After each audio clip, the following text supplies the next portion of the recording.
Hoop Dreams, the podcast, an Unlearning Network production.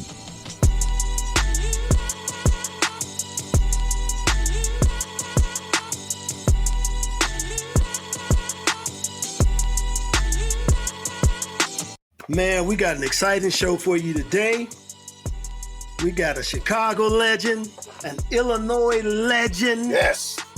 A baller among ballers. As a matter of fact, I consider our next guest to be one of the very first stretch forwards in the game. I had never seen a 6'10" guy shooting a three-pointer until this guy. Yes. Legendary in the city of Chicago, former Kentucky Wildcat, Southern Illinois University graduate, played for the legendary coach Rick Pitino, played against some of the biggest rivals in sports history, Duke, Michigan, and had a solid, if not profound, career overseas in Australia, New Zealand, China, and South Korea.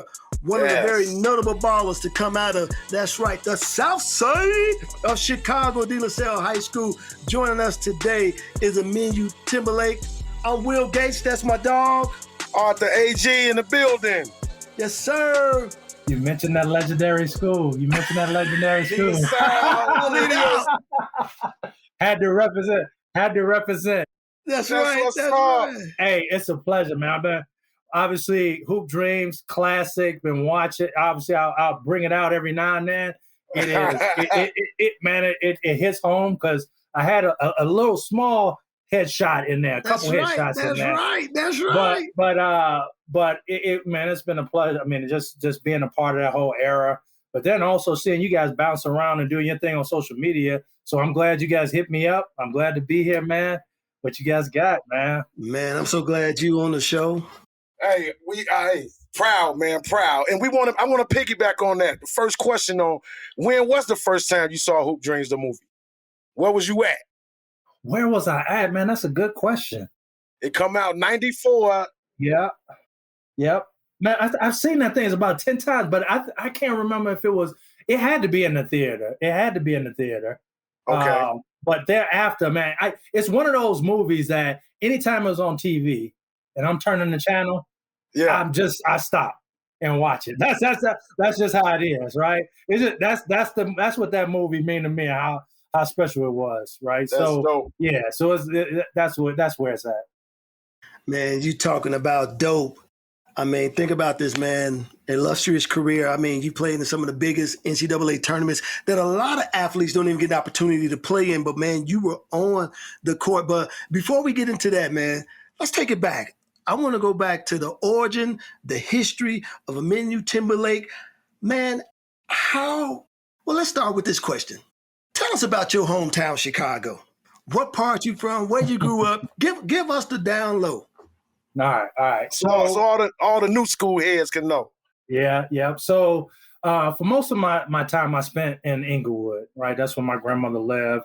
But my mom, which I stay with my mom, we bounced around a little bit, but she moved up north and west from mainly, let's just say, by the time I moved and so forth, or started going to De La Salle back and forth, we were in Logan Square, right? We were in Logan Square for a little bit. But then I spent like half the week in Inglewood with my grandmother, where sooner or later after my sophomore year, I just stayed in Inglewood. What the city means to me, I mean, it means almost everything. I still have family there, although I'm in Atlanta or Atlanta area, right? But we still have family there. We just came back. My wife was from south side of Chicago also, as well, or South Chicago, which her family actually lives just on the border in Indiana, St. John's area. Yes, sir. But for the most part, man, I was riding that CTA all over the place, riding the L. Folks don't know about the CTA, man. I know, riding the L. I will tell you this, though. I do not miss the winners. The winners, you don't. I don't miss the winners. That's right. That's right. So I can remember, I shoveled enough snow. I worn, almost frostbitten with my hands and everything. But you know what I mean. But other than that, the food, family, friends, man, was everything. How often you get back to the Chi? We used to go every year, but obviously pandemic was, put a stop on a lot of that. But we did head back. It was unfortunate. Lost on my wife's side, lost a 15-year-old niece. Sorry to She hear had that. some medical complications. Yeah, and so we drove up real quick. It's about a 10-hour ride. But fortunately got a chance to see a lot of her side of the family. Then also my 90-year-old grandmother, got to hug her in almost over a year, as well as my mom, my sister, and my nephew. So yeah, we did get up there. Actually, I think that was last weekend. Blessings to your grandmama being 90, man. I know. Appreciate it. Yeah. You know, you on the Inglewood. Did you play outdoors? Yeah, you know how it go. So I played a number of places. Sometimes we played at Oz Park up north. Had some guys up north. Inglewood. I tell you what, I really didn't play a lot in that area. Mainly, we went outside a little bit up north. There was game. I tell you what, though, I started late in the game. 8th grade was the first team I ever played on. And like I said, I had a stepfather. I remember this, man. I was trying to figure out just playing around in the streets or whatever. And he was like, look, dude, you're going to have to, we're going to try to get you in basketball because you're going 6'4" now. You 6 feet, we're just running around playing tag and trying to do a skateboard or something. That wasn't going to work. So in 8th grade, you was 6'4"? Yeah, by the time I went to Beasley Academic Center, it was I probably was touching 6'6", man. Damn, you went to Beasley too? I was gonna say you went to. I was thinking the same thing. I was thinking the same thing. I'm like, Beasley done put out some numbers. Yes. Yeah. Thomas Green, Coach Thomas, Mr. Thomas Green, man. He actually fueled a lot of people's dreams, man. Or I would tell you what, he painted a picture that we really didn't have in our head, which allowed us to really move forward and start touching a lot of those dreams and meeting our potential. I tell you where I ran into him was one time. It was my first basketball camp I ever went to one summer. It was at Malcolm X College. And we went there, and actually a lot of those guys, the Beasley team was there, and they were working out. And so I was just playing with them first time, touching the ball, really doing my thing. And there after that camp, I remember Thomas Green told my stepfather, he said, look, this guy's grades are good. He's like, this guy's grades are good. We love to have him. And so the school I was at the time, they always were promising a team, but they never had one. So I ended up transferring there. And like I said, and that was like an hour train ride from up north to get to there. But it was one of the best decisions I ever made. One of the best decisions I made. Yep. But I guess the question is though, man, so you go to Beasley. Beasley is like a feeder school to Simeon. How you get to De La Salle and King? How you get to? It was funny. They were also a feeder to De La Salle. A lot of guys that went to De La Salle too. Yep.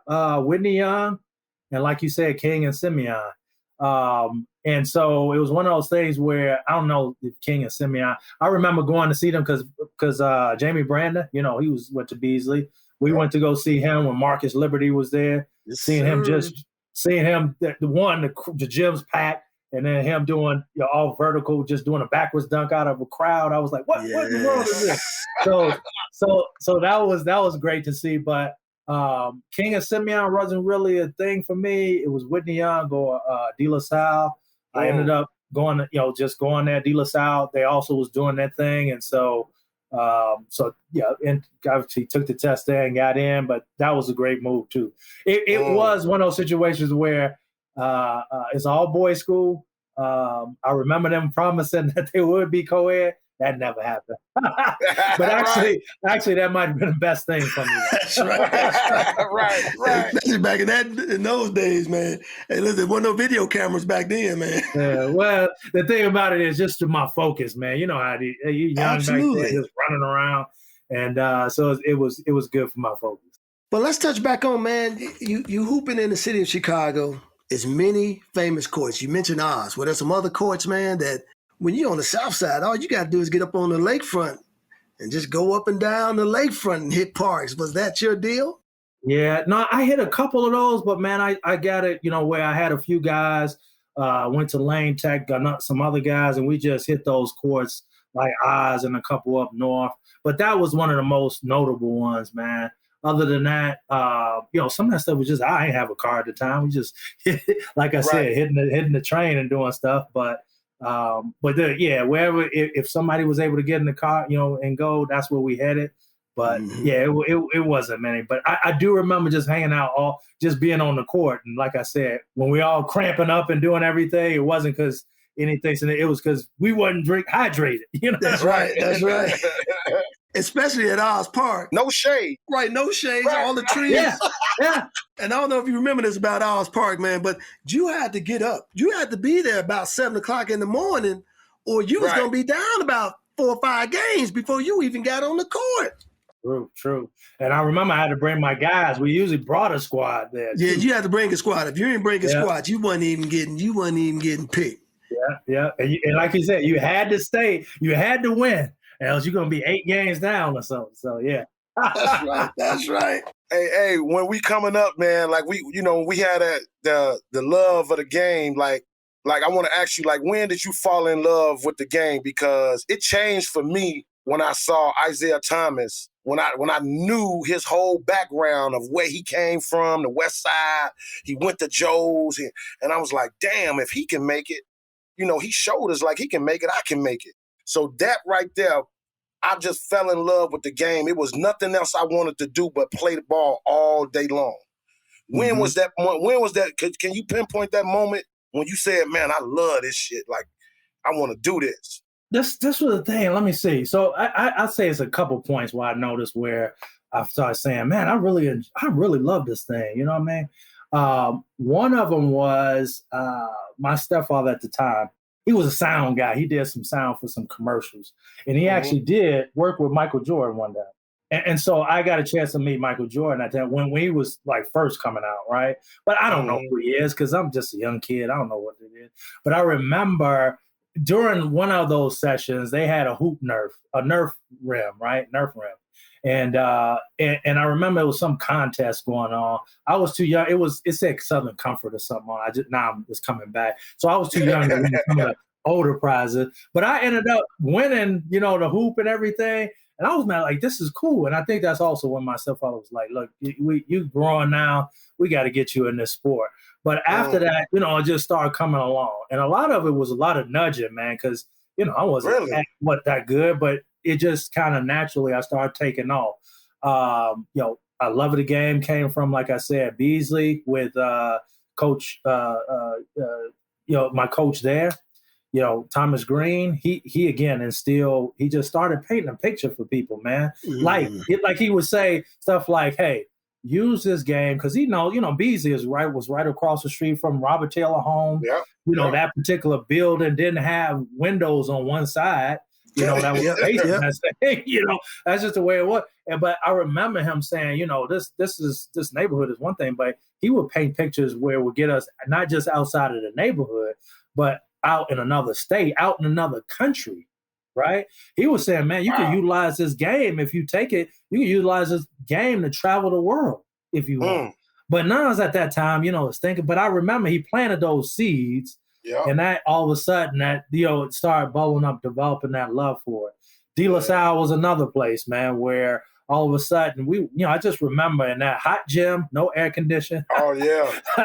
and then they were just, stands up there. Yeah, the stands, people, packing those stands and everything. But then also just, I would say, some of the practices, man, we'd be working hard to try to beat the St. Joe, also beating the St. Joe's. That's when I really fell in love, when we beat the mess out of St. Joe's. Anyway, no, I'm joking.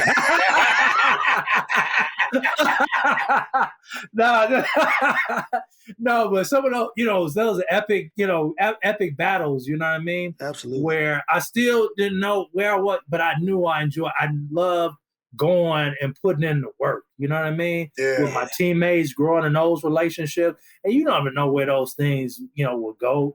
Again, you at a young age, you just running around doing your schoolwork, trying to talk to girls, playing basketball, doing everything outside of just really thinking about your future and planning for that.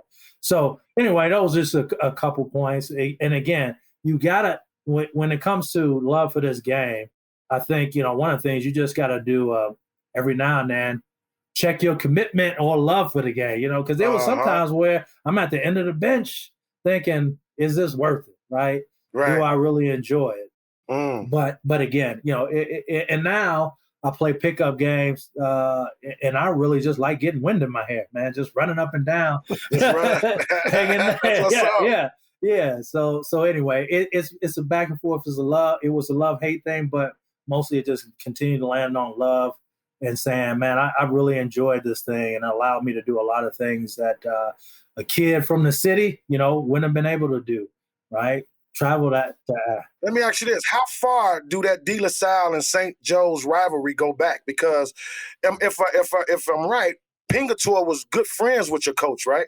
And they weren't the same. Y'all weren't even in the same conference. And to do a game like that, the coaches had to be mutually knowing each other. You know what I'm saying? Because y'all ranked like y'all was top dogs. Yeah. I don't know the whole history. I just know every time they were on the schedule, there was like a asterisk or a circle, like that was it, right? That was it. And man, I remember when the Sun-Times and Tribune used to try to rank, not just the schools, but freshmen, sophomore, and all that. And I saw Will Gates up there, and everybody just trying to beat each other. I'm looking at that list. Where am I on that list? Who can I beat? Who can I try to get ahead of? Right. But that a lot of times just sparked a lot of that, a lot of that rivalry and just very competitive games, man. Where after those games, you would drain, win or loss. It was a battle. I tell you this though, man. I was telling them as we was doing some prep for this show that one of the toughest places I've ever played in was De La Salle. First of all, when you walk in, man, you got to go downstairs just to get to the locker room. So they already, the fans already, join you. And this, like, the game don't start till 7:30, but you there at like 6:30, and they already waiting on you, man. So you go down there, and then, that visitors locker room, man, I was like, man, could nobody but the coach and the players fit in it, man. I'm like, where's the rest of the locker room, man? They were small. Yeah. Everything just bricks. I mean, it was, But you're right, man. It was some of the best rivalries. And I was a freshman at the time. You guys have, at my freshman year, you guys had 2 All-Staters on that team. I cannot remember their name. Because one of them went to Illinois, University of Illinois. Tim Gears. And Brooks Taylor. Yeah, man. Because I can't remember. You guys had Cunningham. Cunningham. And we had Daryl Cunningham, and we had Carl Hayes. Yeah. Big dude. And man, I kid you not, man, that was the first time I had seen guys that were giants. I was like, who are these guys? But man, I want to stay with that theme where we had, man, you in high school, because you brought this up earlier. You was talking about, Robert Taylor Holmes. But it's not exactly like De La Salle. I think a lot of people miss the fact that De La Salle High School, Stateway Gardens was y'all backyard. I mean, how did you stay away, man, like from gangs, drugs, those other things? Because Agee did a piece not too long ago, man. It's called The Hooper's Pass. Was that similar for you? I didn't get a chance to see that, but I would tell you it is. It was keeping busy with sports, man. And again, my mom and everybody, because and I look back, man, I was fortunate because I was, like I said, man, we didn't have a car. I'm on the L, just going places, going out west to visit people, coming here. On Blue Line, all those, just every line, red line, blue line, all of those, green. So as far as the games, I think it was just really keeping busy with basketball, and then also the coaches that would feed into me saying, look, dude, hey, this you got a future in this thing, right? Also, I remember my coach in high school, showing me this box of letters and saying, I'm not going to give it to you after your sophomore year, but look, this is your future. Cause, stay on the straight up. And again, De La Salle too, because that was a big opportunity, right? It was a nice private, Catholic school. Didn't want to mess that up. So making those decisions and being around the right crowd, I think, including my teammates, really helped me to kind of stay away from it. I always wondered about that because, being at St. Joe's, my environment was completely different. Like I'm walking through the suburbs. My biggest thing was avoiding, and we're going to talk about this a little later, on in the show, avoiding racism, being called the N-word, that was the hook, my biggest hang up. But of course, my neighborhood back home, Cabrini Green, it was different, but I had an opportunity to separate. So I was just wondering, man, again, it's man, I just want to say, man, that's amazing, because you were always in it. You never left it, even though the education quality was great, the teachers and the coaches were around you, but you woke up in it and you went to bed in it. That's completely different. Yeah. Also, I think it helped, just kind of having my head on a swivel and knowing what's around me again, just trying to just stay out of certain mess. Cause, again, at some point in time, I guess I realized, I got something here. And again, he's still young and dumb, and kind of every now and then have to show yourself. But at the end of the day, I think it was, hey, I realized who I was, realized I represented, not just my school, I represented my family, my mom. I just didn't want any of that. I didn't want any of that heat from the house either. Oh, that's right. I know that's right. Man. So look, as you coming up playing, give me some names that pop out at you that you played against, some teammates, and then some guys that you went against that you was like, damn, I can't wait to play against him. I've been hearing about him. Man, that's tough. Let's see. Definitely in high school, we had a big rival with Gordon Tech, so the Tom Kleinsmith, and that Tommy, whole crew. Tommy. Yeah. So that was always those games were always Jason Bay, right? That was always big. Some of the best games I had in tournaments I had a chance to be a part of was that Windy City Classic. I don't know if you remember that. Absolutely. Right? They tried to build, but they had teams coming in from out of the country, not ranked teams and so forth. Yes, sir. We almost beat King. We lost to King by 4 points when they were number one in the nation. That is when they had like Johnny Selvey and those guys. Yeah, that's 1989. Rashad Griffith. Griffith, and Tommy Hamilton, those big dudes, they had all them. Schofield, that was good. Simeon, we had a good rivalry. We used to play them too. What was his name? Lieutenant Parks. Let's see. How you do that game? Because I asked Johnny Selvey, did he punk you with an elbow? No, I don't know. He tried to punk everybody, man. That dude. Yes, he did. Yes, he did. But we hung in there. I had some tip dunks and everything, so I was all good. But that dude, he was a monster. And what was he? I don't even know if he played like he was 6'8", but I think he was only like 6'4", 6'2". He was just a grown man with high school. That's exactly what he was. His whole face looked like a muscle. Just his whole face, everything. He was just strong. That's funny. Yeah. Let's see. College-wise, I remember, we were SEC. So, man, Allen Houston was one of the best dudes I ever seen play as far as when he was at Tennessee. Yeah, obviously playing with Jamal Mashburn, that was a great experience. And a lot of those guys who came through there. Let's see. I practiced of some freak defense to play Shaq. But I didn't get a chance to play in that game for some reason. But the dude, I just remember he missed a dunk and that ball shot out, came out the rim like it was a chest pass to me on the bench. I was like, man, this dude is just a monster. Yeah, he was just a monster. But, those were just a few of the guys that I was able to play against and remember back in the day. I'm just going to assume that, of course, your family, huge support, man. Tell us a little bit about your family, man, your mom, your stepdad, your dad. Take us into Minu's personal world. Yeah. So my girls don't necessarily like it when I describe it, but when they say a family tree, right? I'm like, nah, we got like more like bushes, right? And like they little bushes here and there, and everywhere. So and that's just the way it was. But my mom was married twice, and married to my father, which they got divorced around when I was 3. And then by the time I was probably in 6th grade, 5th grade, when she got remarried. But for the most part, my grandmother been around. She was mostly the constant. Obviously, my mom was too, but I'm just saying those marriages change and everything. As far as I do have a couple sisters. So I have one that through my my mom's second marriage, we were 12 years apart, right? Okay. But she's still my true sister. We grew up in the same household and everything. I have another sister, beautiful young lady who I didn't meet till I was 15. Okay. And that's just, again, this is the Bush story. You guys kind of know what's going on, but and it's just the way it is. I don't call it. It's just the truth.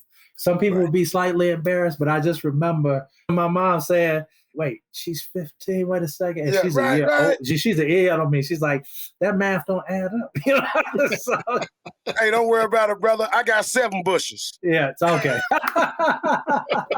So through it all, I think my mom had some real keys here. She was just like, well, I need to expose you to some different things, right? So that instead of just the neighborhood. And I think that's the key to a lot of people that do make it out. Like I said, she ended up, when I was in high school, I ended up having a guy mentor, Leroy McCray, a mentor who, at the time, I don't know, he was just kind of, he had a son that was a little bit older than me, Hassan McCray, but he would, sit us down, talk to us, kind of help us try to be men, if you will, right? Transitioning well. I didn't learn till later, but my mom made a great decision. She asked him to be that father figure, right? Wow. So, yeah, and that's one of those things where she saw what he was doing and then said, hey, the guy's father is not really around a lot, and you seem to be, you're down the street. So can you really kind of feed into him and be a mentor? That was a great relationship there that I still see him as family. But I ended up staying with my grandmother through that duration of my high school because it was a lot closer to LaSalle. But in a nutshell, I mean, we had, family on my mom's side, kind of, I knew them a little bit more, but at the end of the day, yeah, it was bushes, right? Where even today, I stay in touch with some of my cousins, but it's been tough, right? But I'll tell you what it has done, really spurred me on to stay in a 25-year marriage, right? To have 3 daughters and get them involved and make sure that they are true scholar athletes, right? Yeah. And make sure that sort of the family life that I did not have, and hopefully, that they have, and also just embracing not only being a husband, but being a father, man, which I really think is a blessing. Well, shout out to Mamba Timberlake, man, because that's powerful. It's amazing sometimes, man, the folks we talk to, that story still resonates, man. Moms doing what moms need to do to keep it going, man, keep it strong. Let me share it because it's not about, who got the wildest stories or whatever. But, at the end of the day, my stepfather, although he made some decisions that put me on a trajectory to be in sports, he also had, drug issues and alcoholic, and so that's how that marriage went. But it was tough, and it's not, that was my story that kind of, again, put me in a situation where, like I said, I cherish the things that I have today a lot more. It is also my relationship with God that feeds into that. And you know what, Aminu, that it also did when you sat there and watched that and was part of that, I'm quite sure that you said to yourself, like, that's what I don't want to be. Exactly. And now, obviously, my daughters, I'm like, I'm trying to be a great example, a good example for them so that they don't fall into some knucklehead nonsense too, as well. Well, speaking of that family tree, though, man, you got to explain this to us. Where did the name come from? Oh, okay. Okay. I'm looking like that's probably the only Aminu I know. There's some guys with last name Aminu, Aminu, right? Okay. And apparently my name is Nigerian. And so it apparently is somewhat common in Nigeria. So my Twitter feeds, some of my other social media, I get the occasional Nigerian rush of people saying, "Hey, I'm following this guy," right? But and I tease a lot my girls because I'm like, "Hey, back when I was in Nigeria, growing up in Nigeria, I used to." That never happened, but I love saying that. But my mother and father met at Malcolm X Junior College, right? And so I'm a 70s kid, so the fact is that we're very Afrocentric, and I remember they had some sort of mentor or something that said, "Hey, here's some African names. How about you pick this for your son?" And so my whole name is Aminu Danladi Timberlake. So it's obviously I tried to write that earlier on my school page, and I'm like, that's not gonna work. So that's not gonna work. But my whole first name is Aminu Bashara, which means faithful one that brings good news.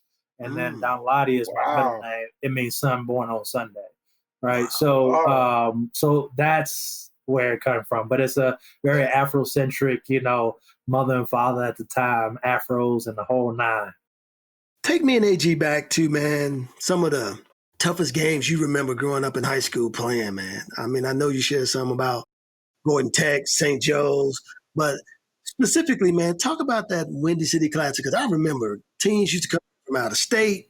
Matter of fact, that was the only time, unless we was playing in the Proviso West Holiday Tournament, that you got to play against a city squad also, too, at least for St. Joe's. So I remember we used to play Crane in there. We played South Shore in there. Tell us about, man, some of those memories that still stick with you to this day. Yeah. What's funny is, and I try to tell the high school teams I'm with too, is that for the most part, at that age, you don't understand what you've been a part of, right? And you think this stuff lasts forever, but it doesn't. It goes quickly too. So I do remember, and I should have got it. I had a box that had the old booklet, the games and so forth. But those were great. I remember, I forgot where Oster Tag was from, but I remember they had those Texas teams in there. Macon, Georgia teams came in. I found out on Oster Tag. He was just a big dude, man. He from Texas? Yeah. Okay, so I remember his team came into town. We played them. We lost by very low, but some of the biggest games I can't. Was going against King and so forth when they were number one in the nation. Again, that was one of the highlights. I was talking to the guys. We got on a Zoom call a few months back, right during the pandemic. We got on a Zoom call, got together that old 91 team. But the fact is, so there's two things that we really remember. This is when I'm gonna get this jacket out. That's right. So one was this freshman. We 21-0. Damn. Wow. 21-0. Yep. 87, 88. Yeah, we did that thing. And obviously we had some region stuff. And some of the fondest memories, not just the competition, but things I helped to remind, the teams I coach is the relationships that you build on that team. Because you got blood, sweat, and tears, man. You running lines, grinding. And you don't realize you create some bonds, man, and some memories that will last you a lifetime. So again, I just remind kids, just because it's a reminder for me, one, don't take it for granted at that time, you just being able to play. But then two, do what you can when you can. Don't waste the opportunity. Take advantage of it. Right. Now, did you have a nickname? Anybody give you a nickname? No, I mean, say anywhere from Big New to Timber, but nothing really just new. Even though I think at St. Joe's, when we was playing against them, we say, somebody get thin, man. Get thin, man. He had the thinnest legs I've ever seen, man. He had the thin legs, and he was catching alley-oops on us. Yeah, and blocking a lot of shots. But in my mind, I'm thinking, right? Some of this reality don't share. Some of the things I try to recall, I'm like, I was 250. No, I was like, you were 190 something, if that. I remember, man, going to Kentucky because me and my guy Andre Riddick, which I still speak to, he was another freshman. But I remember them trying to bulk us up, man. We eating these meals. We had a meal plan. We actually had a trainer watching what we ate. eating these pancakes. I remember being at a breakfast table and my guy throwing up because, you know, we just trying to gain weight. Right. We trying to gain weight. So you know what's funny is, and at our age now, we could just sit down and put on 10 pounds. And put on 10 pounds. You're right. Where back there, you're running around, your metabolism just out the chart.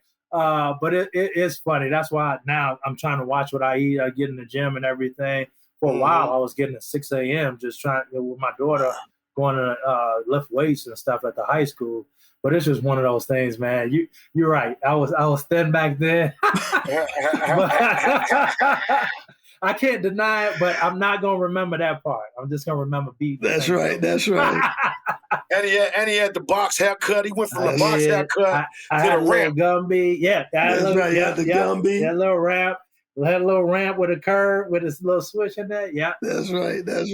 Do you have to explain to your girls, like, what are y'all talking about? I was cold back in the day. What, you understand? Like, go Google me.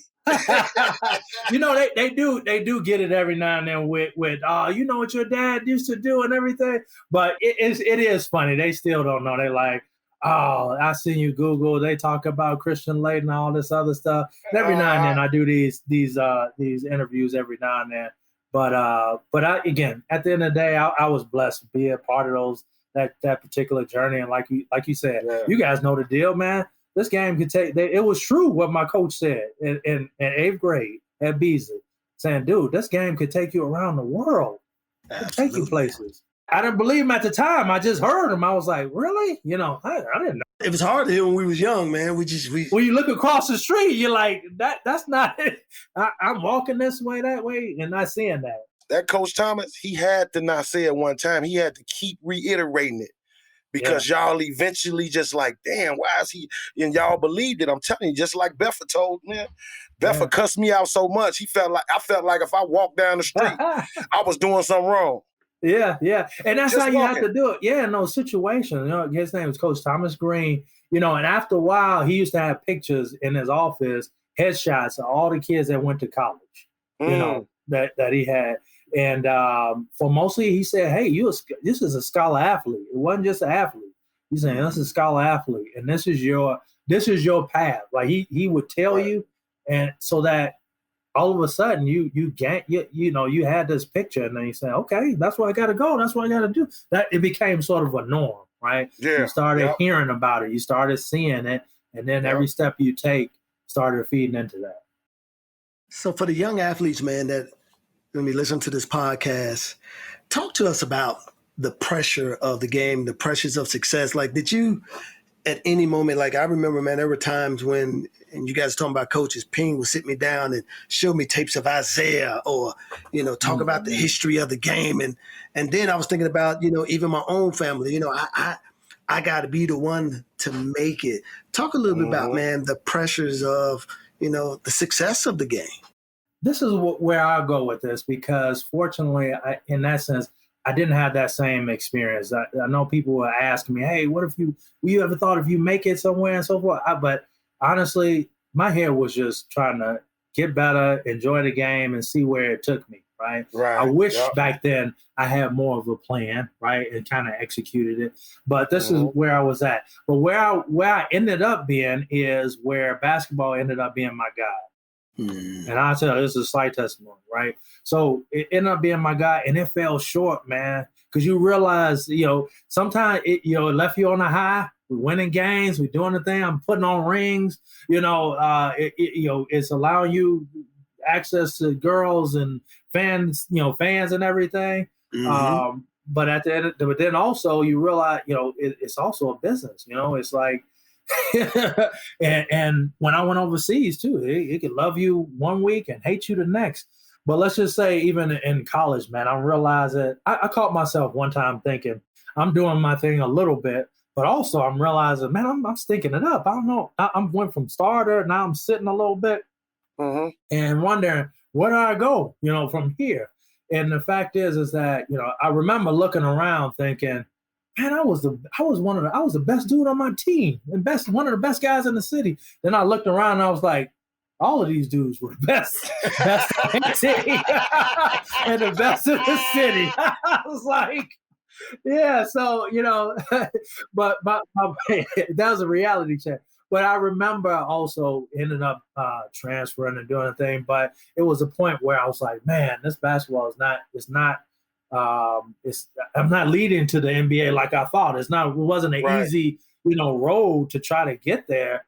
And it let me down. But at the end of the day, that allowed me to really see God for who he was and to build a relationship and faith and realizing that, this thing, put it in perspective. It was a tool. Basketball was a tool to help build character, right? Help me to go develop skill sets and so forth that I can be successful in life. But at the end of the day, it was a resource, man. And it was a mind switch from not being a guide to just a resource and letting God really be God, right, through Christ. Absolutely. And that was a journey that I took.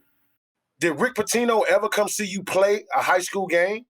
Back in our day, the coaches used to come, right? They used to come to those games, be in the stands and everything. So that was great. I remember having to look in the stands and seeing, all those different plays. Then also having them in your house or whatever. But so one time I remember Coach Pitino coming to a game, and I guess some rule or another, I couldn't shake his hand afterwards. But I remember feeling some sort of way because I went after the game. We won. I don't even know who we were playing, but I went to go shake his hand. And he was like, "Oh, tell him I can't shake his hand," But it was one of those things where, again, it was fun back in those days to see these guys. Nowadays, they don't really come to the game. They just go to those AAU tournaments.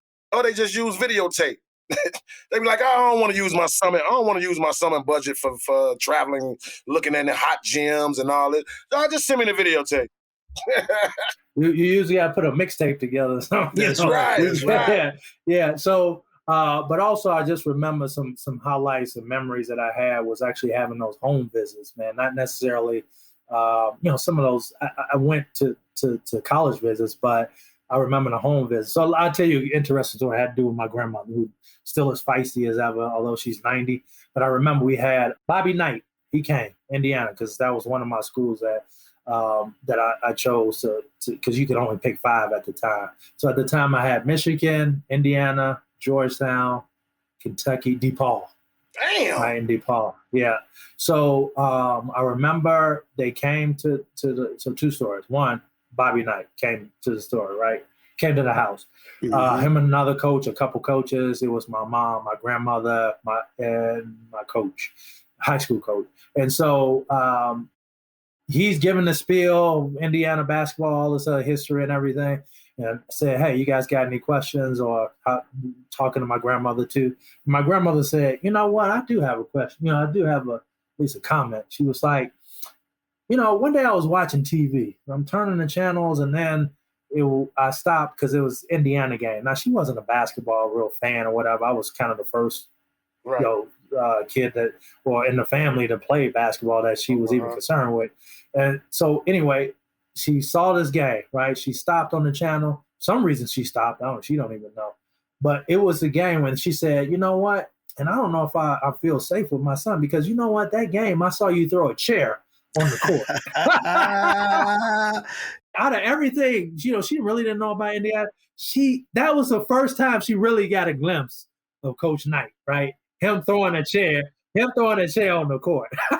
So she was like, he walked up out of there knowing this ain't it. I ain't getting this kid now. Well, this was the funny part. She was like, so I don't know if I trust my grandson going to that school. And so it was the most awkward silence because he was like looking like, what in the world? So the assistant coach was like, "Well, he learned from that, yada yada. He's good now and everything." Now a few years later, he choked somebody, but that's another story. That's another story. He learned. Yeah. But I do remember my grandmother confronted him on that. Other thing was when Rick Pitino came, they drove up and I think they drove him like it was 2 or 3 black Lincoln Town cars. I think he kind of lived up to that New York. Yeah. But I remember they drove up. Yeah, man. It was so they drove up. It was funny, but they did their thing. But Kentucky was one of those schools where they had a deep history. And at the time, I remember a teammate kind of telling me, "Hey, man, you should look into Kentucky." And I remember receiving a lot of that mail. But the thing that got me was not that visit, but the thing that got me was when I went on an on-campus visit to Midnight Madness. Now it's more of a show and everybody's having it on its own TV. But I remember going, man, seeing people lined up, the gym. And this is when they had it at Memorial Coliseum. It was a little smaller venue where maybe that Coliseum maybe hold 15,000. But you got to understand, these people in the rafters, they stand and they're going wild. Now they fill up Rupp Arena easy. And I think that's 24,000, 30, whatever. It's huge. But I remember going there and thinking, man, this is unlike, I thought De La Salle, what was De La Salle at the time? That gym probably had 2,000, maybe 2,000. It was maybe no, and I might be exaggerating, but when I went there, I saw that. I said, I got to be a part of this, man. This is awesome. Yeah, and I remember getting off the plane, and my mom was there, and she saw my face, and she said, "You want to go there, don't you?" I said, "Yes." All right, just take 24 hours. Take some time. Let it kind of just sink in a little bit to figure out what you're doing. What happened with Big John in Georgetown? He did come to the house, but I ended up canceling that visit. That was one of my Big John! I know. That was one of my dream schools. And I remember him coming to the house, man. He is every bit of six. He was every bit of 6'8", 6'9", right? Yeah, no, he was like 6'9", 6'10". Because I remember him ducking through the doorway. Dang. That's how big he was. Yeah, he was. But I remember, man. I was like, I remember my freshman year. We had to write something about our future on freshman year. And I said I would go to Georgetown University and play there and do whatever. And I had the opportunity, man. But at the Kentucky, man, I shut down. I ended up going to Michigan. I ended up shutting down Georgetown visit in Indiana. It's interesting, man. You're the second guy we've talked to. Ray Jackson also said he turned down Big John. I'm like, man, it take a lot of nerves to turn down Big John. I know. They doing their thing. It's a business anyway. They got a bunch of guys on the hook. It is. It's tier 1, tier 2, tier 3, whoever chooses. Yeah, you do. But let's keep it there, man, because let's go 1990, 91. Nike camp. My goodness. Which is interesting, man. Sometimes because you're a man of faith. It's funny. I remember in the movie, you get on the baseline. I just listened to the All-Americans. and you dunk the ball, man. And immediately it goes from you dunking the ball to a picture of actually Rick Pitino in the stands watching. So I was like, man, how crazy was that? And you end up going to Kentucky. But, man, give me your memories of the Nike camp because, one, Illinois, we took a crew with us. I mean, it was me, it was you, it was Jawan Howard, Nathan, Tom Clancy, the three amigos, Mike Fending, Rashad Griffith. I mean, we had Illinois was well represented. Tell me what you remember from that time. I give you the real. I wasn't prepared for it. Are you serious? I wasn't prepared for that. So this is, and it had to do something a little bit with system too, with the system, because De La Salle was mainly defense. We set a ton of screens on people, get open. We had before you shot the ball. It was a system, right? And if you try to break out of that system a little bit, Brooks Taylor tried to put it between my legs and shoot a three. Comes up, After a while, he started letting people loose a little bit. But when I went there, I didn't know at the time. This is me reflecting later that I wasn't prepared. Because that was, you got to get your own. It wasn't hey, set me a screen, I get you. Hey, I'll hit you the next time you open. No, it was, once I get the ball, I'm going to get mine, right? Because there's people in the stand. I didn't get that, man. I'm just like, and you know what's funny? I'll tell you the real too. I went in there. What was I ranked at the time? For some reason, I was ranked in the top 25. I was like 23. I don't know what I was, but at the time. But I remember when I left, I was like in the 60s or 70s. Because it just, I really didn't, I was a guy, hey, let me get it in a pole. And I was still learning the game too. I started out in 8th grade. What people saw was a lot of potential. And I made some jumps, right? Especially during the summer. All of a sudden, I'm driving on the baseline, dunking and doing all this other stuff. But I realized at that time, it was guys that were just really good. I remember seeing Jason Kidd there, obviously Juwan Howard was doing his thing. Chris Webber was there. You just had a bunch of guys. Class. Do you remember who was on your team? Like, I remember the guys on my team. Like, Jalen Rose was on my team. Donyell Marshall was on my team. Like, I remember. Terrence Rencher? Dude, I don't remember. That thing was a blur. I just remember, that one dunk or whatever I did, that was one of my highlights, and I was glad I did to show I do deserve to be here. But after that, it was like, that thing was a whirlwind. They just throw you on the court. Here's the ball. And if you didn't have the game or the smarts to say, hey, I'm not going to wait for a screen. I'm not going to wait. I just got to go for mine. And that's just where I was. My sister, I wasn't ready for it.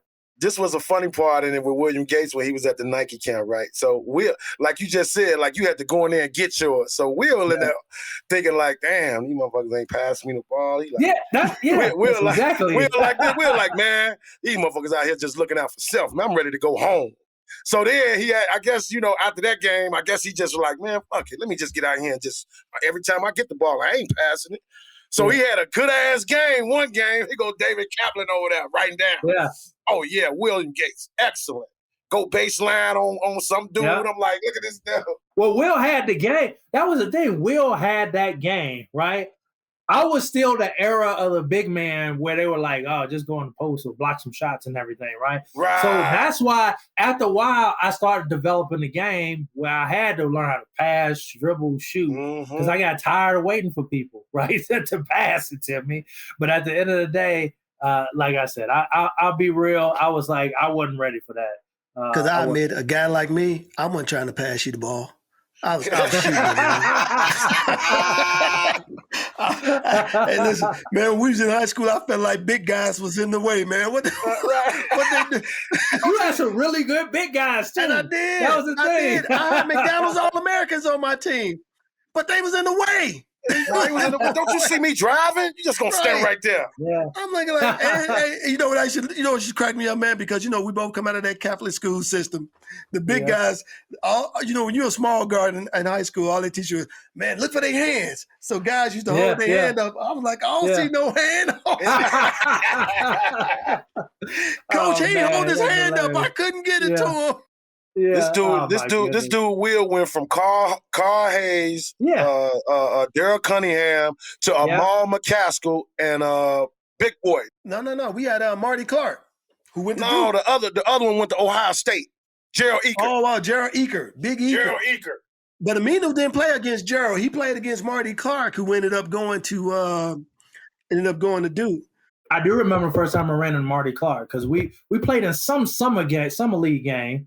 I don't know if you were there, but we played St. Joe's, and this was the first year Marty Clark was there. I do remember because I dunked on you and Tuna. We was playing at Franklin Park. Yes, we did. We was at Franklin Park, and I gave y'all 40 that game.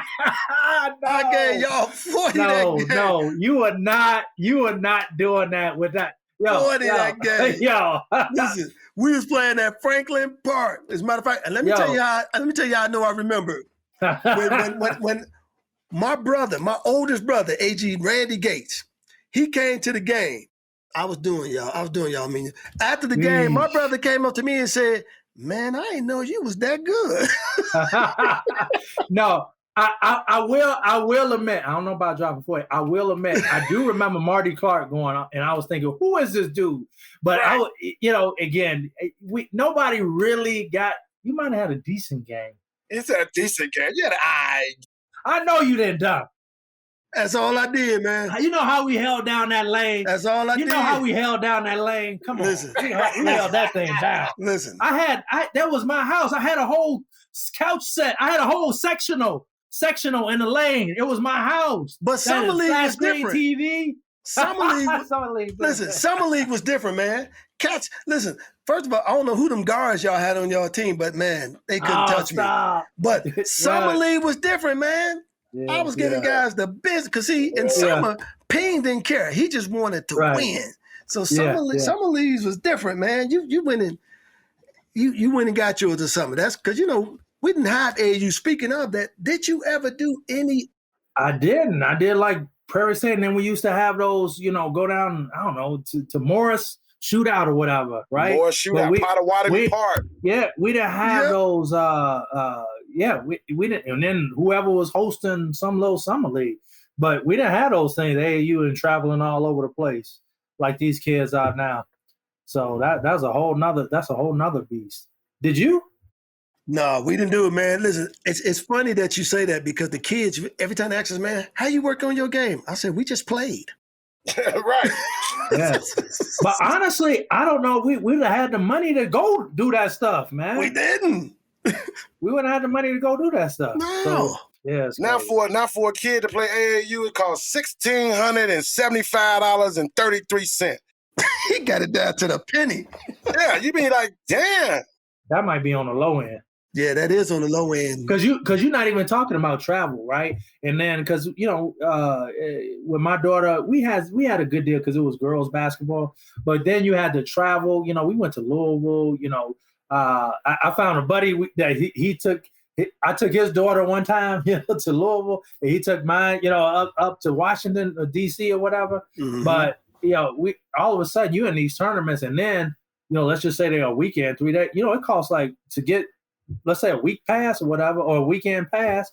What was that? $50, $60, $75 easy. Mm-hmm. But that stuff just add up. That stuff add up quick. And the reality is, man, you are lowballing because to have a successful season on some level, and this is with minimal travel, you're looking at about $25,000 for a spring-summer session.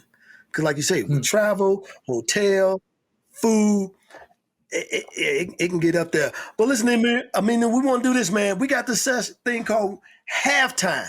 AJ and I, man, we got a couple of questions we want to shoot at you, man. First question is this. Your top 3 sneakers. Oh, that's a good question. Definitely Air Force Ones. I was looking at some. Definitely Air Force Ones. I love the Dunks. Love the Dunks at the time. And then what is a third one? I'm going to be an oddball on this one. Like, I say favorite, but it really was because it felt comfortable. It's an ugly shoe, though. It's an ugly shoe. It was that Avias. The Avias, like, I don't know what it was, like a 780 or something. They felt good. I think you guys had some too, Will. Listen, because you know why we had them? We won them playing in that Triton Summer League. I don't know, they didn't stick around, but at the time, that shoe felt good. I was like, man, that shoe felt good. It's ugly. Yeah, it was ugly. It was ugly, but it felt good. but my top 2 will always be like, again, the Air Force Ones, and then still rock those obviously today, and then in the Dunks. I haven't had a pair of Dunks, but I love when those came out, right? Okay. The colors, college colors, and everything. Those are my favorites. Yeah, those are my favorites. So give us your top 3 rappers. Top 3 rappers. So I'm old school. Let's just see. Busta Rhymes, he had something just recently that dropped that it was real nice, right? Yeah. But that whole era, Tribe Called Quest, love that. Love those guys. And let's see if I could just drop another one. Yep. Nas, I enjoyed. Yep. But those just a couple. Thought you was gonna say a little Eric B and Rakim.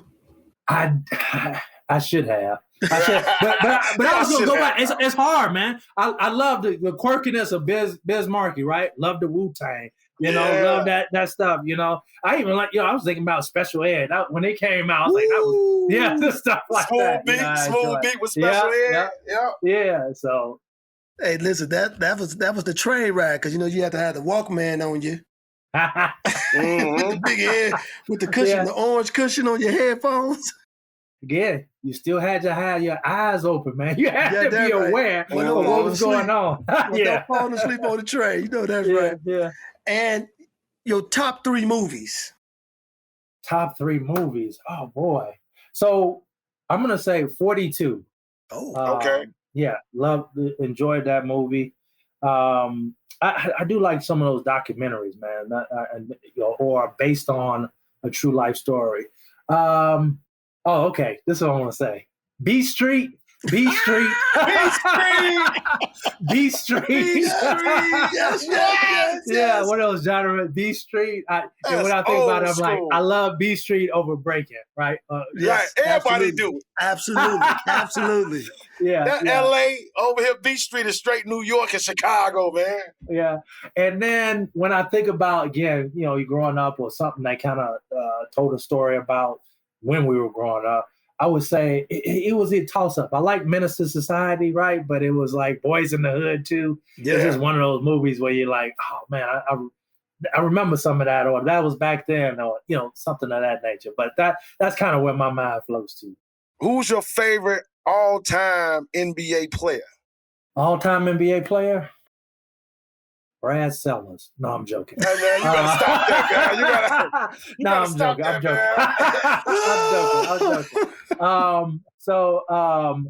It's still MJ, man. It's still and really Scottie Pippen, which I tried to, after a while,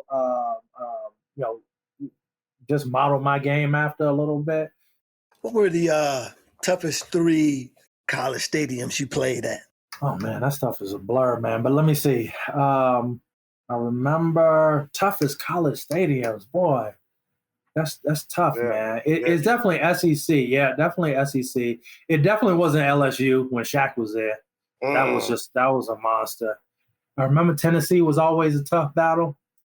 And then for some reason, I just remember we won there, but going down to Mississippi and then Arkansas too. No, Arkansas, when they had the Big Nasty and those guys. Big Nasty, the Razorback boys. That was tough. Those were tough right there. Scotty Thurman. Yeah, those guys, that was tough. And these things are in the middle. You driving this bus and again, we're city kids. We from up north, so in my mind. Yeah. And then you had the New York kids. So all of a sudden, I just remember being in this bus and we're driving at night to these stadiums, and we're like, dude, I don't know what's going on here, And then out of a cornfield, there's an actual, stadium or whatever. But those games, SEC, that competition, that was tough. And the fanfare was crazy.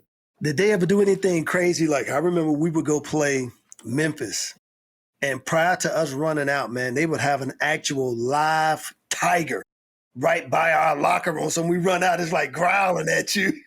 Did they do it? Did they do that? Yeah. No, we never had anything as crazy as that. That was crazy. But, again, Rupp Arena was the wildest, right? They filled that thing from top to bottom. So that was always great, playing in that sort of environment. So that was just the craziest. So nothing compared to that, let's just say. To the Marquette Gold Eaters that beat the Kentucky Wildcats to go to the Sweet 16. Oh, did I just say that? Oh, yeah, I did say that. I want to stay with the Kentucky thing because I mean, what was your first day like on campus there? Who was the first person you met? So that's a good question, man. So this is one of the memories first time. So they did have a student orientation for freshmen, where they broke everybody up in smaller groups. Let's just say it was groups of 20 to 30. And they went on a tour, just freshmen, just to kind of get them acclimated. But then I remember we had a session where we just sat and whoever was facilitating it, they asked you kind of where you're from, what you plan on studying if you do a sport. So I remember going, and then I was like, yeah, Aminu Timberlake, Chicago, I don't know what I wanted, graphic design at the time. But I said, I'm playing basketball. And then it was like, they started clapping. I was like, oh, this is a different world, man. This is a different world. Hey, Aminu, I would have been like this if I was you. I would have been like, oh, y'all want me to stand up? Like y'all.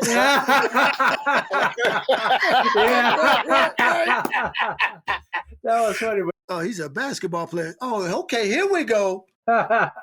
He said, I want to be the president of the United States. But yeah, you had to be if you want to be the president, but you had to be a basketball Absolutely.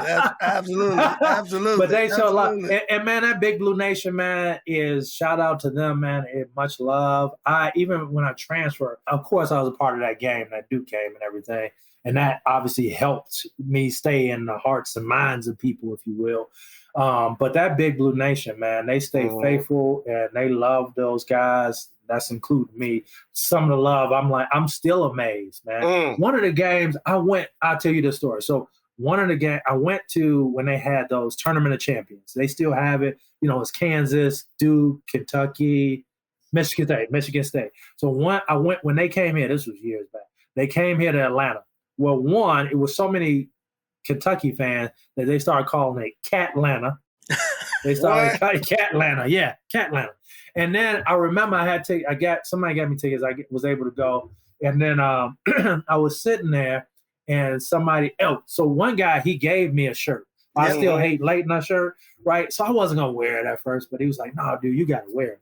So I put it on, I wore it, but people started recognizing me.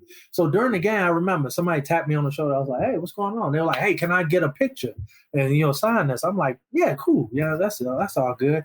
And then next thing you know, so I got up, took a picture, and then I went around, somebody else asked, and I was in the aisle and I was taking a picture. And then all of a sudden I look back, it was like 20 people waiting. With you with the shirt on. Yeah, just me. Yeah, and this, people supporting Kentucky, man. It was crazy, and I just remember that. But that's just a side story of what the fans do there, which is great, man. You for a young kid, I was older when that happened, but for a young kid, you really don't understand that. Again, the clapping and everything. Yeah, I don't get it, but I really appreciate it now. I appreciated it then, but I think even more now. That fan base is so crazy. I want to ask you this because you had mentioned earlier that the schools that was toughest to play at, and I actually thought you was going to mention a school that you didn't say, Louisville. I was just thinking that Freedom Hall. Yes. And what's funny? Freedom Hall. That rivalry was big. They shut that down now. It's this KFC something. But you got to explain to us, man, because a lot of people don't know this. You either blue or you red, and there is no in between. You either bleed blue or red. That's how that goes. It's like that's like Auburn and Alabama. Although after that one documentary, I'm thinking, ooh, that's tough to beat. That sort of where you got guys trying to tear down trees and do all this other stuff. But anyway.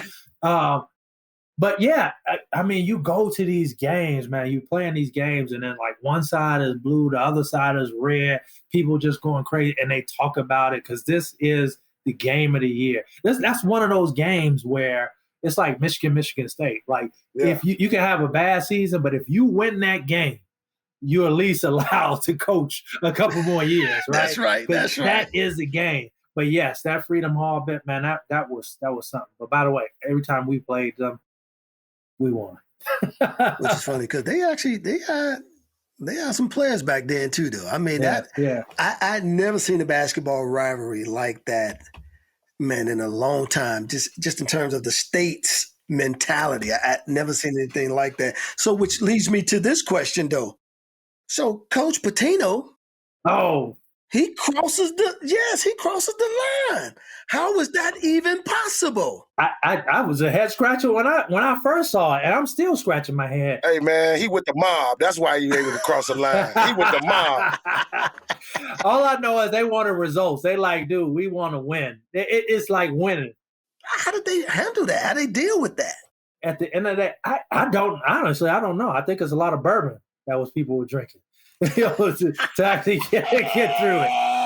But I tell you what, at the end of the day, it was just about, this is my mind now, it was about winning. At the time, Kentucky was winning, they're fine. Obviously, they didn't want Rick Pitino. But this is what kind of baller he was, right? In Kentucky, these guys, it was a business, but he still did his best to have the kids in mind, right? Try to do the right thing by the kids.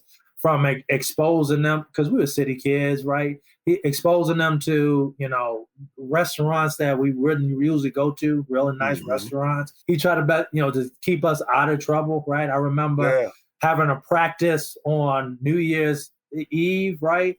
And taking a water break to toast the new year, right? What? I mean, yes. I remember practicing that night. And he used to tell people, because I don't know what was going on, but I remember him saying, look, any 30-plus-year-old dude that's hanging out with you as a teen, 18, 19, 20-year-old, that's now no good. So he's like, we're going to practice through the new year, make sure nothing, because also, remember, that was my first year was the first year they came off the death penalty, right? Yep. So that's another thing. He was walking that fine line, walking up, making sure nothing went down. But as far as him crossing, red, the blue into red, still, my head still, I don't understand how he did that. But that's what I was going to tell you. But at the time, I remember they had a whole line of when he was at Kentucky. They had a whole line, the Eddie Bauer Explorer at the time. Oh man, that's cool, Eddie Bauer.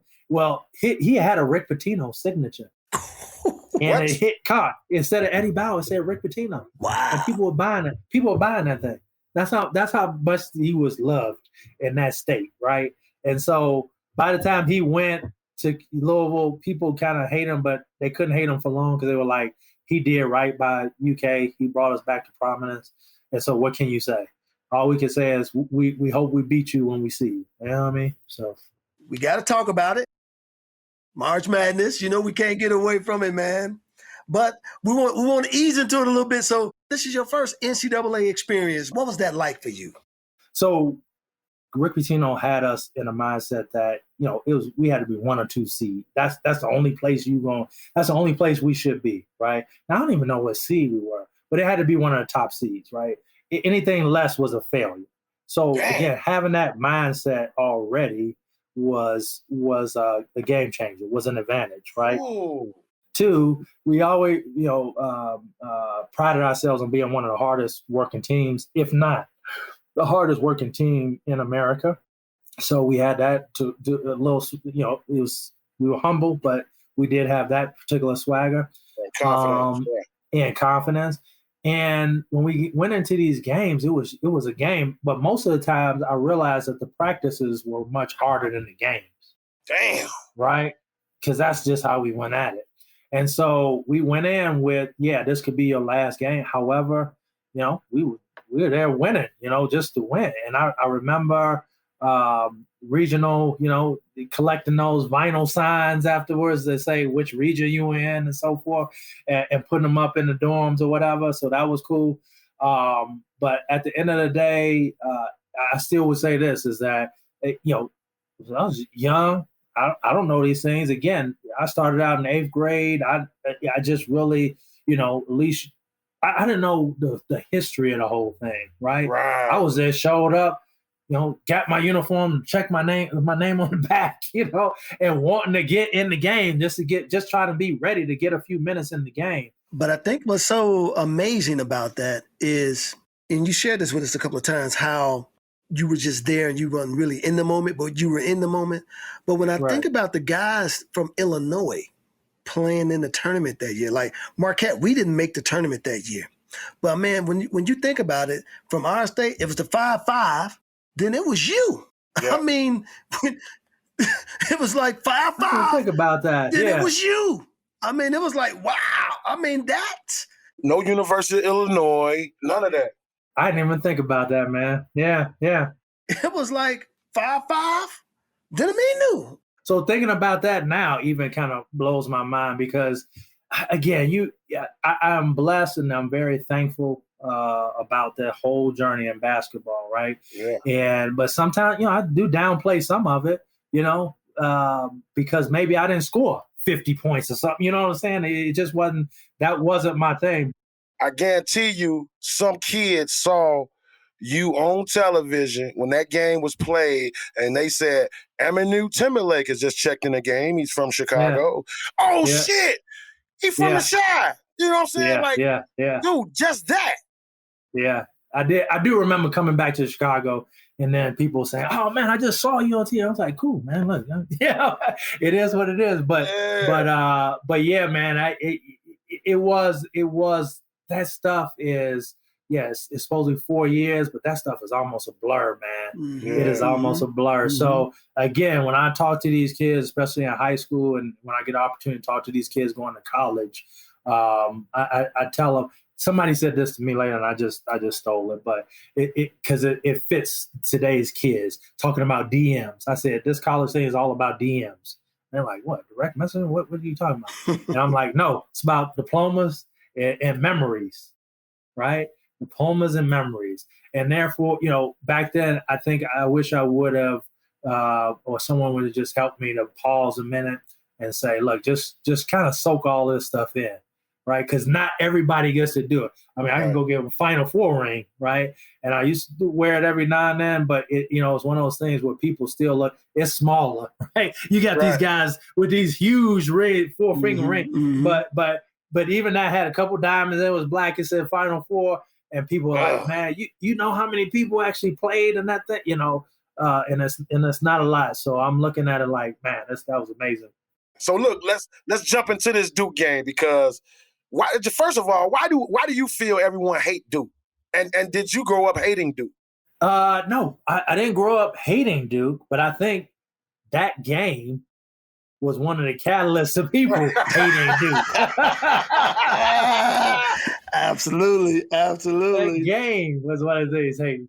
So, so it's just, yeah. So that game is crazy. And I was there last week, and I tell you a couple of things. One, I've never watched the whole game. Really? On video. Wow. I've never watched the whole game video.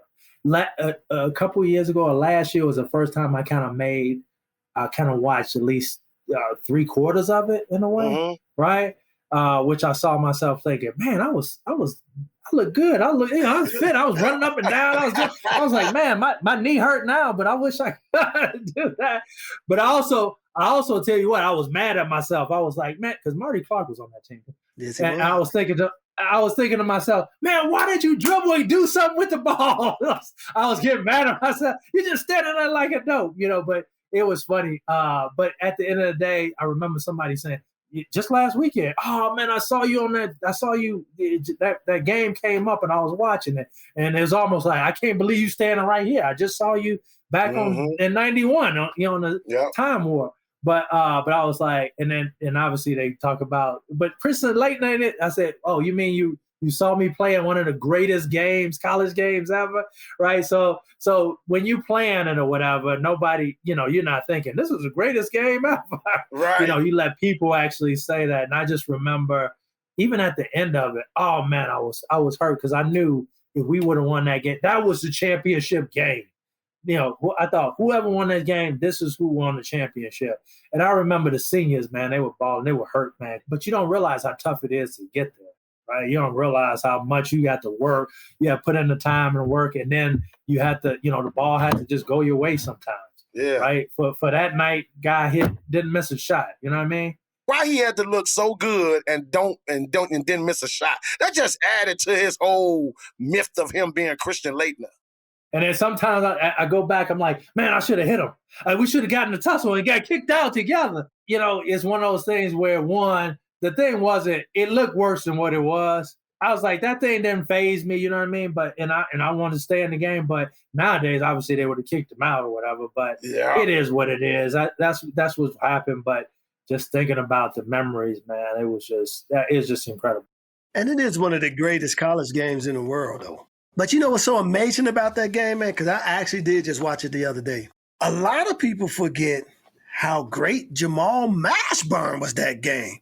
Yeah. That dude didn't miss. Yeah. I mean, he was crazy. Oh, my goodness. And again, he was one of those guys that revolutionized his position. Yeah. Right? Because he was a big dude. I mean, what was he? He ended up being, I think he was about 6'8", 6'7", 6'8". But he was big, and he could shoot the three. He could handle the rock. I mean, when people start asking who was one of the best players I ever played against or whatever, I'm automatically like, shoot, Jamal Mashburn. I saw him in practice. I saw him in these scrimmages. it was like, yeah, I'm like guarding him. I'm like, dude, and I was great. I consider myself really good at defense, but it was like, he's just doing his thing, and making it look a little easy. But yeah, he was amazing. He was amazing. I know you like, well, I'm not that really good at defense. If he's doing me like this every day in practice. The thing about it is he's doing everybody. Yeah, everybody. So he's doing everybody. So that I still had some defensive game. I mean, think about that game too, though, man. If y'all win that game, you playing against the 5-5 on Monday night. All I was thinking was, whoever won this game is winning the whole thing. It's winning the whole thing. It's winning the whole thing. That was my mindset. I know Fab Five was a Fab Five, but dude, the way we was running kids off the court and doing our thing, it was no doubt in our mind. I want to shift a little bit on you and just talk about this, man, because we talked about this with a lot of folks who've been on the podcast with us, man. The mental health, and I've been hearing this repetitive thing come from you where you say, man, I really don't remember a lot of these things. I don't, talk about those. I wanted to ask you, man, is that like a mechanism you use because you were a little disappointed in how your career went? Or is it a situation where, because I know for me personally, man, sometimes I think about like, people always saying, Will, man, hoop dreams, how you feel about it? There's two coins to the side for me with hoop dreams.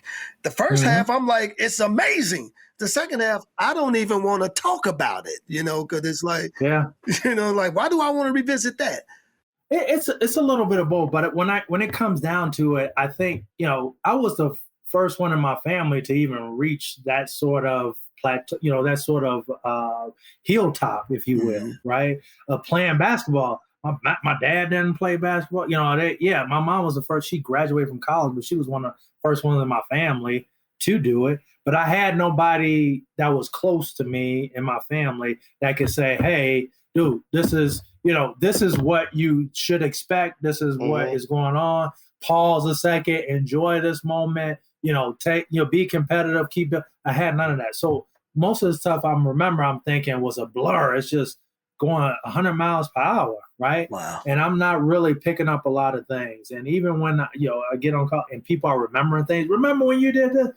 Like, I remember a little bit, but maybe a little differently. So, but it's a matter of when I now lesson learn and I'm sharing with people, especially at that age, the young age, you think this stuff lasts forever. It does not, right? So don't take it for granted. Yep. Make some good memories of it, right? This stuff is hard. Mm-hmm. You have some blood, sweat, and tears. You're going to get in some fights. You're going to have some disagreements. But sometimes you're going to be treated wrong. Sometimes you're going to be treated like royalty, right? Mm-hmm. But at the end of the day, it's like, be positive, recognize that it is a true opportunity and a vehicle that could take you to, places that you've never been. Right. And so, so these are lessons learned that I may not remember all the details, but there's some really key messages and lessons learned that I'm able to share. And that I see my girls going through, like, because my daughter plays in college, right?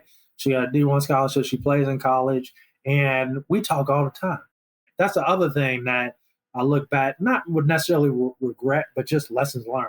Well, just taking advantage of the opportunities of class, like learning, because you know these things will help to equip you, even if you don't use your degree. They help you equip you, right, with the opportunity to actually a skill set of some sort or networking, right, in order to again be successful and providing for your family or doing other things in life.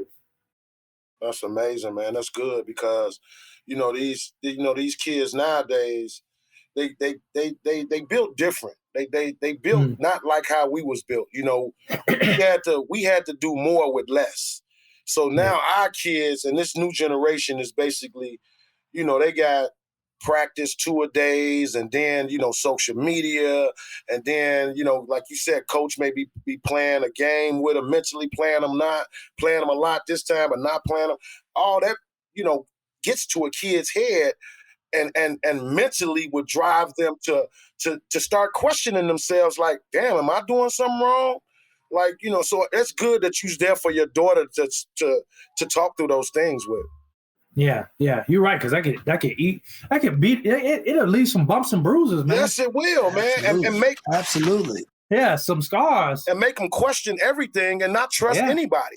What's interesting, though, I think about your own self, too, because I'm thinking maybe this is even a tie-in, because I wanted to ask you about, your decision to leave Kentucky to go to SIU. What was it similar? Like, what led to that decision? Yeah, it was similar. I was playing a lot, then I wasn't.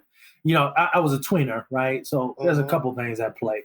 One, I don't think I was doing the greatest in class, honestly. In high school, it was easy, but I realized, just looking back, I didn't have really good study habits. That's plain and simple. And then also, when basketball was failing, I was actually partaking in partying and doing other stuff, right? And I wasn't really taking care of business. So that's another thing that I always share with kids is make sure they take care of business. I go back to, Thomas Green, Coach Thomas Green, saying you're a scholar athlete, right? And he used to share, but if you do well in the classroom, that usually transfers over to the court, right? So do both. But I lost sight of that. I was like, I'm doing everything and anything to fill in this gap that was missing because I wasn't on the court. But at the end of the day, decided to transfer. I wanted to come back to Illinois. I thought I wanted to go U of I, but ended up another kid I knew from high school, Marcus Patterson, and my coach in high school said, "Hey, Southern Illinois, you should think about." So I ended up there.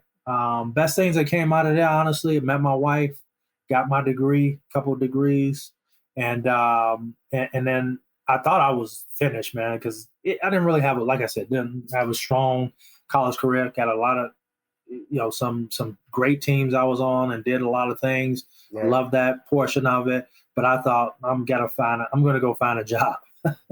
But I had this opportunity where I went and trained with some guy, and I had I actually regained a love of the game. Really? Yeah. I thought I was done, man. And I got a call. Another guy said, "Hey, you should go look at this guy who's training people. He wants to train. He knows you. He wants to train you. Just spend the summer and figure it out." So I had that opportunity. And actually, I was married at the time, too. And I said, I'm just going to try it one more time. I went to some mission trips that was basketball related. So I went to Zimbabwe. I went to South Africa. I met some people. I enjoyed it a little bit. I had a chance from that to go to Australia and play basketball. Right. I played in the second level. But it was an experience that I had. But then after I came back, I said, nah, maybe I get a job. But no, then I went and trained with somebody, start, just packing on some weight, doing well, playing the game I wanted to, inside, outside. And I enjoyed it. Realized it's a business, right? Mm-hmm. But then I started having, again, a love for the game and realized, this basketball is taking me around the world and allowing me to do things. So this was in New York when you regained the love of the game? Yep, for the most part. And who was this guy? I mean, like, you make it sound like he's William Gates' friend, Peter Popoff, with the Miracle Water.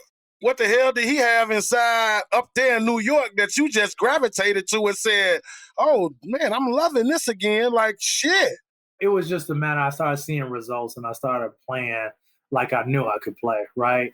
And it was one of those things where, in college, like you said, you start doubting yourself. Like, is this game really for me? Is it over? Whatever. Mm-hmm. But I had this opportunity. I took it. I put in the work, put in the work, game pounds, game better handles, started shooting three, and doing all this stuff. And then had opportunity to get a job overseas. People start paying me for it. Yep.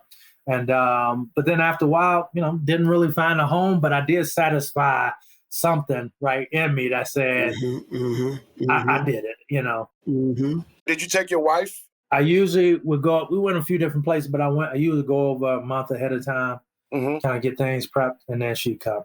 Oh, that's beautiful. That's what's up.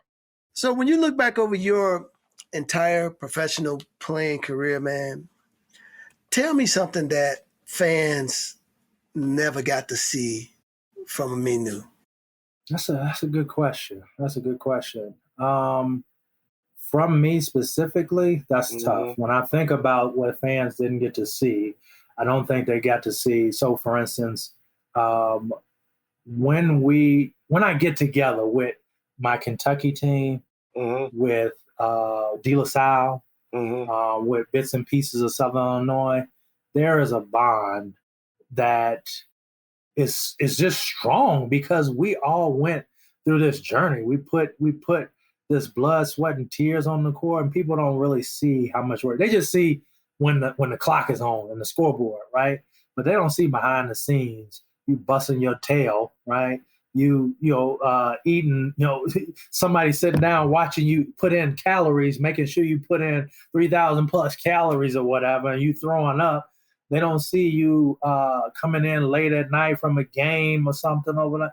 But the relationships that I built there, like I could not see it, not see somebody for I just had this happen. Not see somebody for 20 years, but then get a hold of them. It's like it's like yesterday we sing, right?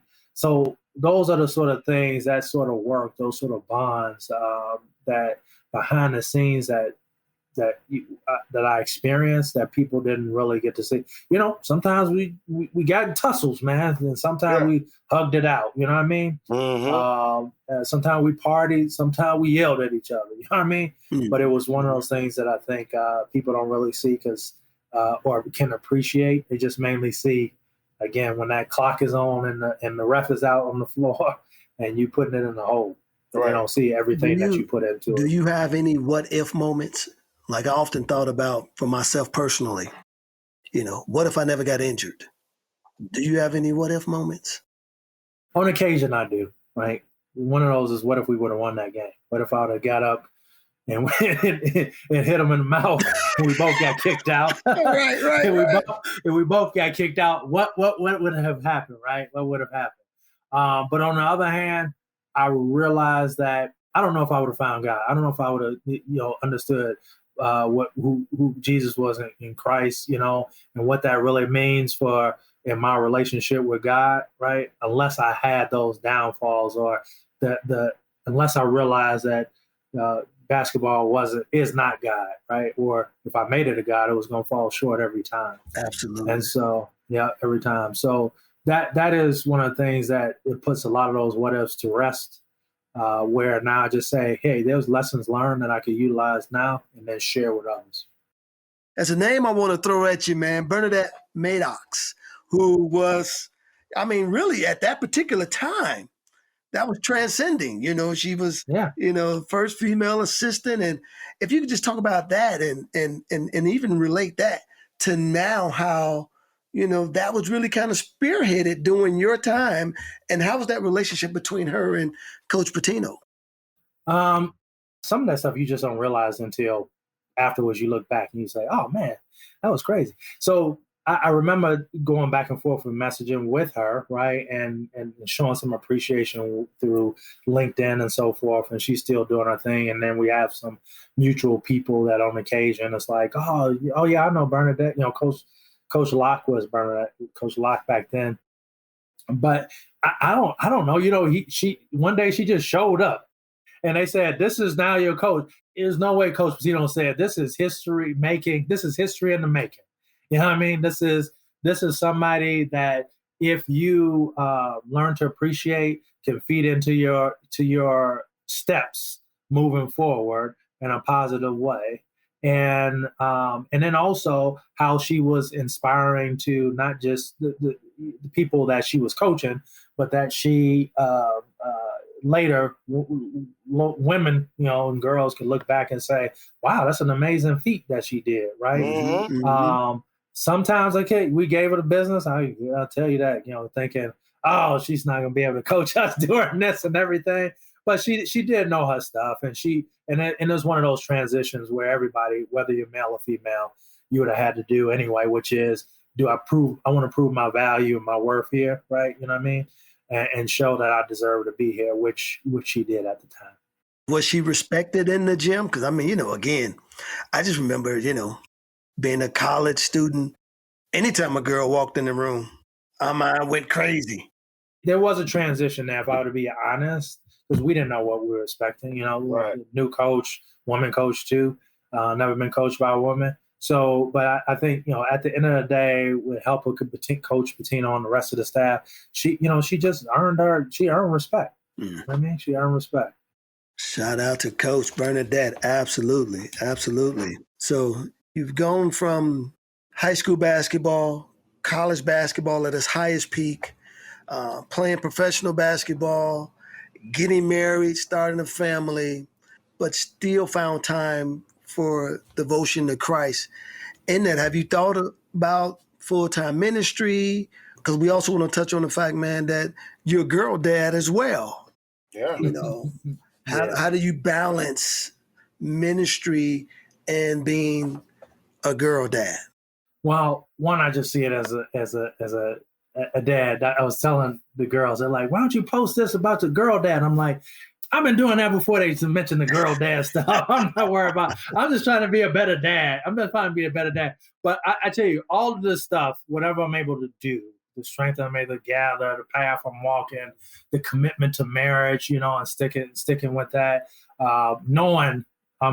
Somebody said we're perfectly imperfect, right? Mm-hmm. So the fact is that it is through God's church, it is through fellowship, it is through the body and His truth and His grace, His love, that I'm able to even try to pull this, have this stuff even look like it's together, right? But it is a world that I'm navigating that is tough.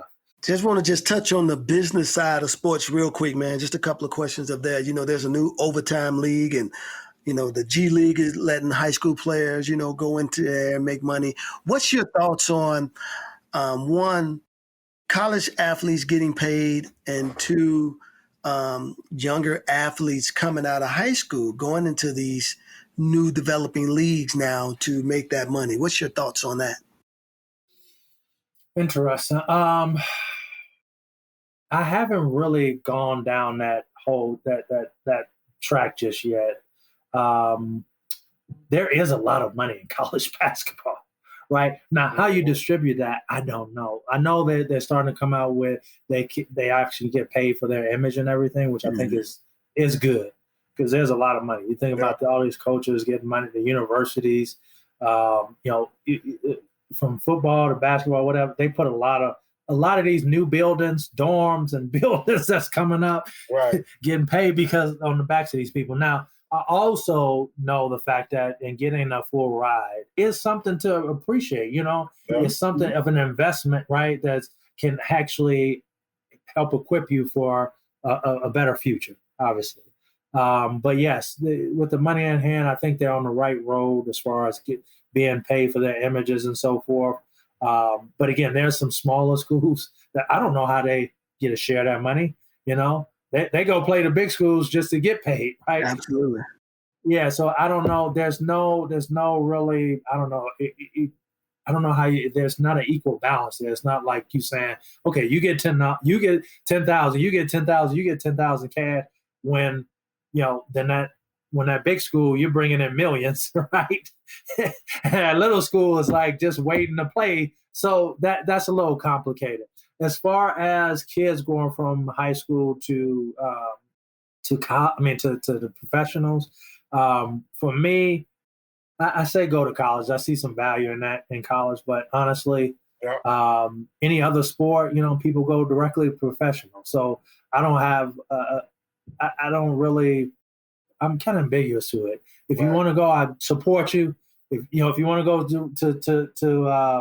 to professional, I support you. Hopefully, you have a great support group around you, because I think at that age. So one person that I actually, and I don't know if you've seen Kwame Brown. He's down here in Georgia. Yeah. And that whole side. Yeah, man. So I'm happy for him, and he's sharing a lot of truths and so forth. The delivery sometimes it's like, hey, but if you just listen to the content, I think he's doing a great job. But he was another young guy, you know, 18 years old. He went through a lot. Now, fortunately, he had a group around him, but when people try to tear him down, I wouldn't want that to happen to other kids, right? Because you realize this is a business, man. G League, you got people that are hungry. Yeah, hungry. You know, you're going from to high school gyms where, again, we looked around, we're like, I was the best guy on my team, right? There is a transition there that will be tough for people that I don't think they really know until they go through it, especially at that age. But let's just say, just you know, walk with a little bit of caution. That's all. But this overtime league, it's a little bit different though. These guys get paid real money, but they also pay for their college education. It's full ride scholarships to college at any time they're ready to go to school. Oh, okay. How much of that will that hurt an NCAA type functionality? Now, obviously, everybody can't go to the overtime league either. But we saw what was happening to the league, the NBA, when the high school kids were skipping college, and how all of a sudden that kind of deflated high major basketball. But we got a lot of great guys out of that. I think because of that, you get, a Dame Lillard. It's like, where did he come from? Right, right. I would say that I'm a big fan of competition, right? So, because that keeps everybody honest. So even with this overtime league, then all of a sudden NCAA says, okay, we have to do something to stay on par with them, or at least be a trick. Because most times people are resting on their laurels, right? They're like, well, we're the only option. Yeah, we don't have. So take it or leave it. You know what I mean? So I even put, I want to start shouting out, trade schools. They got rid of a lot of trade schools, but people, there's electricians, plumbers, people making big money, having great livings that go to these trade schools that, again, they learn a skill set that puts more than food on the table, right? But college is not the only route. That's all I'm saying. College is not the only route. Look, real quick, as we moving forward, and coming out of this pandemic and everything. Here's this test. What's the next chapter in your hoop dream? The next chapter. So it's two parts of this. Okay. One, been on this journey because of the tsunami of events that's going, not just the pandemic, but obviously all the stuff that's going on. One of the areas that I've really kind of driven into realizing that there's gaps between people. Most times it is a black and white thing, let's just say, or people want to make a skin color. So I've been really on a journey of being intentional about my daily interactions and making sure that, we are closing the gap, because most times once you start to get to know people, you realize they're just people, man. Yep. They're just people, and you have some differences, but you have some commonality.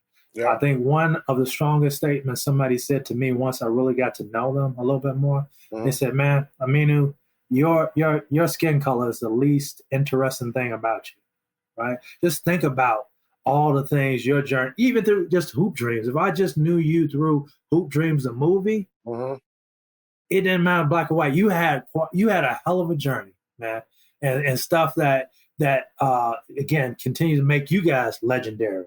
I know you were talking me up or whatever, but I look at you guys. I'm the guys looking you guys up in the newspaper when I was younger, read your names in the paper and everything, and helping to raise my game, right? So that's one thing. So being intentional, and that obviously leads into when I want to be intentional about my daily interactions, getting to know people. So, for instance, I'll give this example. Because I was open to getting to know people, I had lunch with a guy who's at age 50, when he was in high school, his father was one of the first principals to help integrate the Atlanta school district, right? And he told me a story where he was in a town hall meeting with like Martin Luther King, right? And Andrew Young. But the point is like, I wouldn't have known that if I wouldn't have been open, or if I were to talking to him, to sitting down, to getting to know people, right? But I have plenty of stories of learning about people, black, white, and other, where just getting to know them opened the door to a whole number of things. And then also just being able to keep top of mind, it is about the mission, which is making disciples, right? So keeping that first in mind. And then as far as my hoop dreams now, my knee has been bothering me a little bit, so I still want to play. But now it's about winning championships, right? I'll tell you about that story. We actually won the state a week before they shut down everything. Wow. So we won it that year, but this year we still were able to play. We made it to the championship, but it was just runner-up. But right now, my hoop dreams is hoping to feed into these young ladies and continue building in them, but learning myself and being better at developing with the coaching staff, building relationships there. But that's important, that youth sports to me, and feeding into to young people in that sense, and hopefully helping them to avoid the landmines or potholes that I was in, right? But also just making sure that they make good choices, good decisions, and take advantage of opportunities that's ahead of me. I'm the goat of my era. I've been a trending topic. I'm as fly as a feather. My pockets macroscopic. See, with time I get better. I'm always in the action, kid. Know I got it locked from Chicago where the toughest live. Concrete jungle, earn my stripes on the pavement there. You make it here, then you can make it anywhere. No comparison. Your game is embarrassing. No one can touch me. I'm all for going there again. Yeah, I think I'm ballin' like I'm Will Gates. I'm hoop dreaming, trying to fight against a sealed fate. More faith, think I'm ballin' like I'm Arthur Agee. I'm box office and one day they gon' have to pay me. Yeah, I think I'm ballin' like I'm Will Gates. I'm hoop dreaming, trying to fight against a sealed fate. More faith, think I'm ballin' like I'm Arthur Agee. I'm box office and one day. Hoop Dreams the podcast, an Unlearning Network production, written and produced by Arthur Agee, Will Gates, Matt Hoffar, and Chantel Shan, with audio engineering by Matt Savage. For more episodes, check us out at www.unlearningnetwork.com. The money getters, gotta be a dog to survive in this cold weather. Ice in my veins, no need for a warm sweater. I'm coming for it all, best believe I won't let up, yeah. Hey, I think I'm ballin' like I'm Will Gates. I'm hoop dreaming, trying to fight against a sealed fate. More faith, think I'm ballin' like I'm Arthur Agee. I'm box office and one day they gon' have to pay me. Yeah, I think I'm ballin' like I'm Will Gates. I'm hoop dreaming, trying to fight against a sealed fate. More faith, think I'm ballin' like I'm Arthur Agee. I'm box office and one day they gon' have to pay me.